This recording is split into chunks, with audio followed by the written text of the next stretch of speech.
Here we go. That was harder than it had to be, but oh well. Happy Thursday, everybody. January 21st, 2021. We do have tutoring after school today from 4:40 to 5:30. So if you're not sure how to do that research or how to do the citations right or anything like that, well, you have several options, and I want to be sure that we're all aware. Several students have told me, Mr. Carvajal, if I go, to the grades tab in Schoology, it just takes me straight to the assignment, and it's harder to find your video and stuff. So just remember, if you go to the main page, just like last 9 weeks, you can click and get a document with all the links for all the assignments this far for the 9 weeks. So of course, yeah, be sure to watch daily videos so you'll make a good grade. The ones that are really important, what's killing most of us is that research 1 and 2. Kind of like when we did the slideshow, right? Daily grade, and then these are averaged together to make your test grade. So if you have 100 on one and a 0 on the other, you have a 50 for a test grade. So be sure you're doing what you can to take care of those right away. I'm probably going to end up sending emails home tonight or tomorrow to families. So take care of business. So guess what? All you got to do is click here. And it doesn't just open up the assignment, it opens up that day's folder, right? And here's my teaching video. Carvajal talks a lot. I don't want to have to hear him all over again. Well, you don't have to. All right. So happy, yeah, positive. I'm a good person, right? You can skip to what you need to know. Oh, now he's talking about the assignment. Good. Children's home. That's the one that I actually volunteered with and helped with. And that's a really good place to choose. So to research it, you'll notice in the example here, there's, and if you need to hear it again, of course, rewind it, watch it again, or no, that's not what I need. I want to get to the bibliography, how to do that. Okay, I can jump to that. So for all of our assignments, but especially these two, right? These are the ones that'll kill your grade. Get those done tonight, so I don't have to send an email tomorrow. And then you'll be passing for the 3-week grade check. So keep that in mind. But anyway, having said all that, once again, happy Thursday. If you want help, if you need help, come see me. If you have credit recovery, attendance recovery to make up, come see me. Today we will focus on tone and language register. Remember, the tone is how you think the author feels. We talked about language register yesterday, right? That article, I thought that was pretty cool, the way she talked about the different registers. And if you remember, there was the frozen register, right? I pledge allegiance to the flag of the United States of America. All these things that we memorize, those don't change, right? There was the formal register. I am talking to my college professor. I am talking to my science colleagues, fellow scientists. I'm writing a finished essay in my English class. That's when we use that formal register, right? There's also the consultative register, where you are talking to somebody important, a doctor, and the doctor's giving you advice and you're speaking to him, or maybe a judge in court. Anything like that where you're talking to somebody important, that's consultative. And then the one that most of us use, right, that casual register, where we're talking to our friends, people on the same level as us. We're talking about daily things. We're using lots of slang and colloquialisms and stuff like that. So we're like, "What up, dude? Man, that was cool." Blah blah blah. And that's that. And then the last one she mentioned was the intimate register, where you're talking to somebody that you are intimate with, and save that for the person that you're really close with.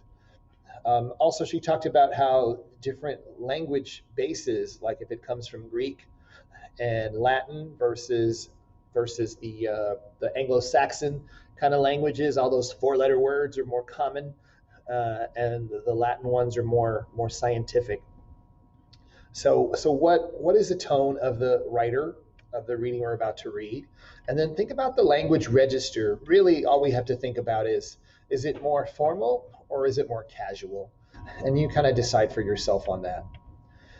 And of course, we will do the work now. I will use my inferencing skills and imagination to form my opinion. And what do you think? You have to think through it and come up with an answer. And of course, there is no right answer, right? John's opinion may be very different from Mariah's opinion, but they could both be very valid. So keep that in mind. For our close, like I mentioned, well, what register is he speaking in? And who do you think his attendance audience is? And what are your clues? So be thinking about that as we read. Now for the reading itself. So if we go into Thursday's work, and here's the reading we're doing, Life Isn't Fair, Deal With It. And I have really enjoyed reading this. My classes have really thought about it, and I'd like you to do the same thing.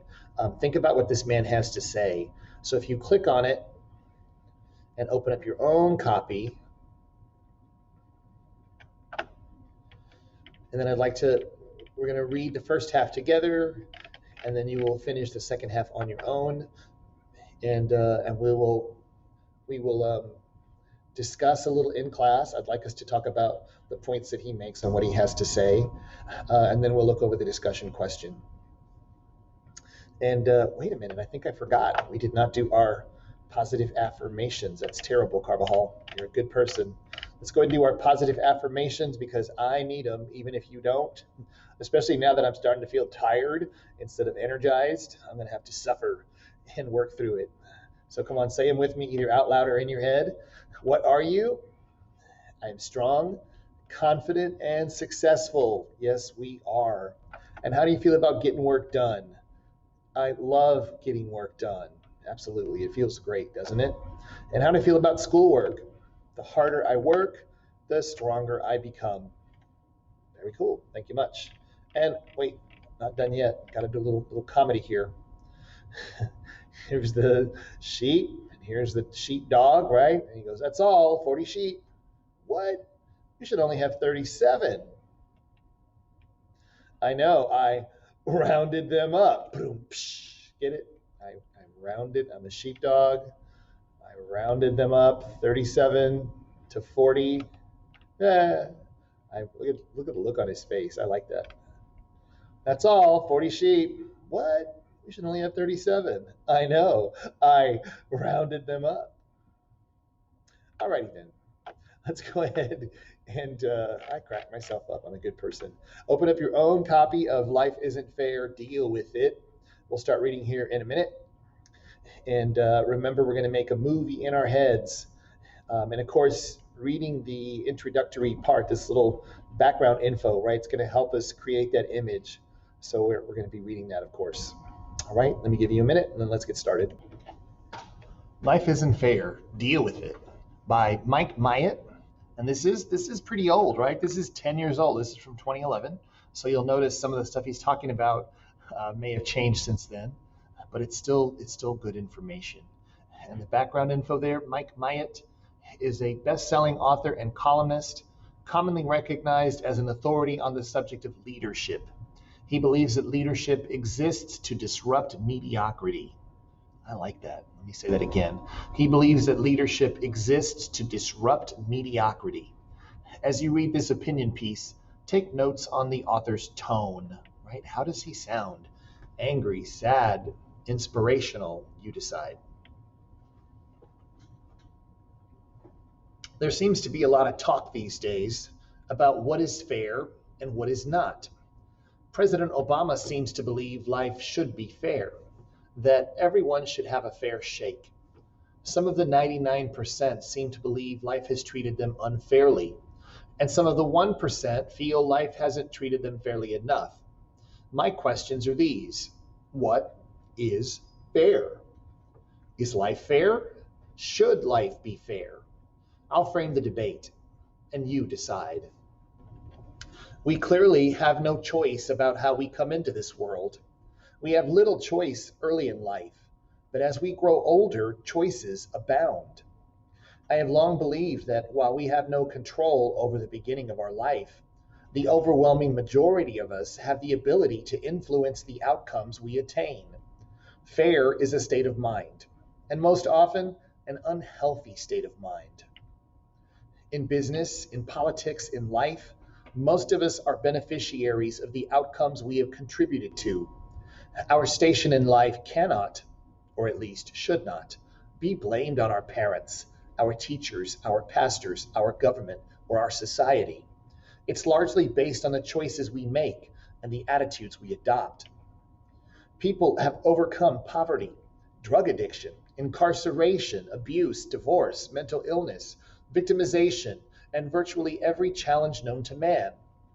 Life is full of examples of the uneducated, the mentally and physically challenged, people born into war torn, impoverished backgrounds, who could have complained about life being unfair, but who instead chose a different path. They chose to overcome the odds and to leave the world better than they found it. Regardless of the challenges they faced, they had the character to choose contribution over complaint. I don't dispute that challenges exist. I don't even dispute that many have an uphill battle due to the severity of the challenges they face. What I vehemently dispute is attempting to regulate, adjudicate, or legislate fairness somehow solves the world's problems. Mandates don't create fairness, but people's desire and determination can work around or overcome most life's challenges. It doesn't matter whether you were born with a silver spoon, plastic spoon, or no spoon at all. It's not the circumstances by which you come into this world, but what you make of them once you arrive that matter. One of my clients came to this country from Africa in his late teens, barely spoke the language, drove a cab while working his way through college, and is now the president of a large technology services firm. Stories such as this are all around us. They are not miracles, nor are they the rare exception. They do, however, demonstrate blindness to the mindset of the fairness doctrine. From a leadership perspective, it's a leader's obligation to do the right thing, regardless of whether or not it's perceived as the fair thing. When leaders attempt to navigate the slippery slope of fairness, they will find themselves arbiter of public opinion and hostage to the politically correct. Fair isn't a standard to be imposed unless a leader is attempting to impose mediocrity.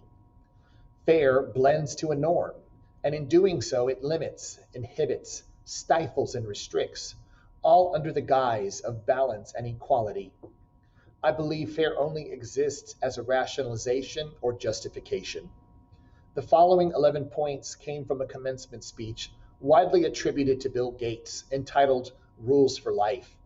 While many dispute the source, whether it was proffered by Bill Gates or not, I tend to agree with the hypothesis. Rule number 1, life is not fair. Get used to it. All right, go ahead and continue reading on your own, find out what the rest of the rules are.